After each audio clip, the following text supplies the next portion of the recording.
j'espère que vous allez bien. Alors je suis ravie d'être de retour avec une nouvelle vidéo aujourd'hui. Donc on est parti pour la série Un ouvrage, un jour, un ouvrage dans le cadre du mois de l'héritage haïtien. Alors aujourd'hui j'ai décidé de vous présenter un ouvrage que j'ai lu déjà. Alors je vais vous le montrer. Donc c'est Les 5 fois où j'ai vu mon père de Guy Régis Junior aux éditions Gallimard, collection Haute Enfance. Donc c'est un ouvrage que j'ai vraiment aimé.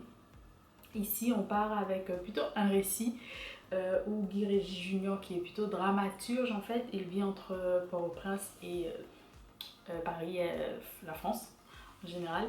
Et ici il vient avec un récit où il explique les 5 fois où il a vu son père.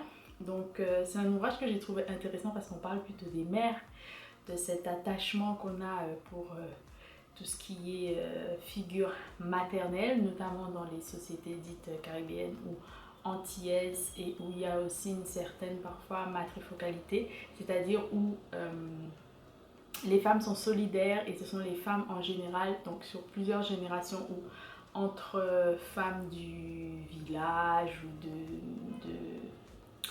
du lacou ou autre, ou de la même famille, mère, grand-mère, tante, etc., qui élèvent donc un enfant, et en général, cet enfant ou ces enfants, leurs pères sont absents.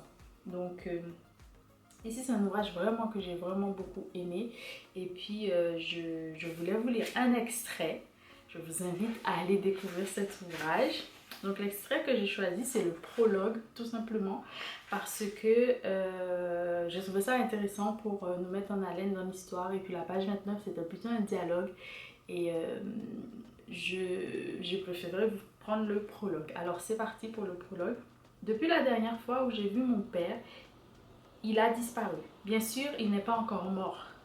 Il est bien en vie, mon père. J'espère même qu'il a d'heureux jours devant lui. D'ailleurs, au moment d'écrire ceci, j'ai eu de ses nouvelles. Peut-être la force des choses. Simplement cela, la force des choses. Sa lettre ne dit rien, mais tout semble aller.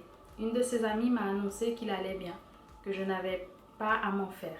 Il a pris sa retraite. Il vit comme vit un occidental au repos. Je me souviens de l'avoir cherché partout, dans toutes les moustaches, dans tous les visages d'hommes. Aujourd'hui, à l'âge où je suis vieux, je me surprends à le chercher encore. Mais, à cet âge où je peux dire que je le suis, vieux, je le cherche sans répit. Je cherche à rassembler les souvenirs que j'ai réellement de mon père. Moi qui pourtant méprise celui ou celle qui verrait dans sa vie un récit qui sort de l'ordinaire. Celui ou celle qui n'aurait aucune honte à vilipender sa vie, afin qu'en la dédaignant, on n'en fasse cas. Comme le plus sordide des hommes chercherait à devenir martyr. Rien de tout cela ne m'est important. J'écris seulement pour qu'il m'aide.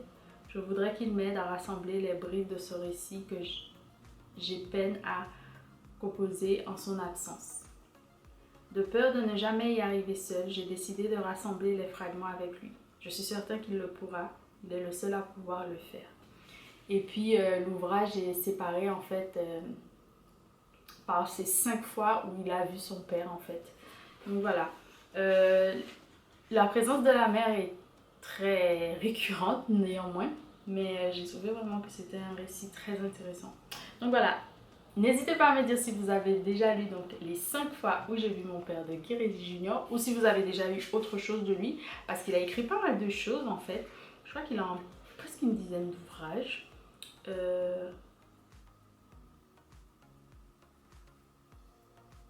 Ouais, une dizaine d'ouvrages ou de participation, etc. Des choses plutôt écrites de façon collective. Donc voilà. N'hésitez pas donc à vous abonner, à me laisser un commentaire pour me dire si vous avez déjà lu autre chose ou cet ouvrage de Guy Régis Junior. Et puis nous, on se dit à très bientôt pour de nouvelles aventures ensemble. Je vous embrasse fort. Bisous.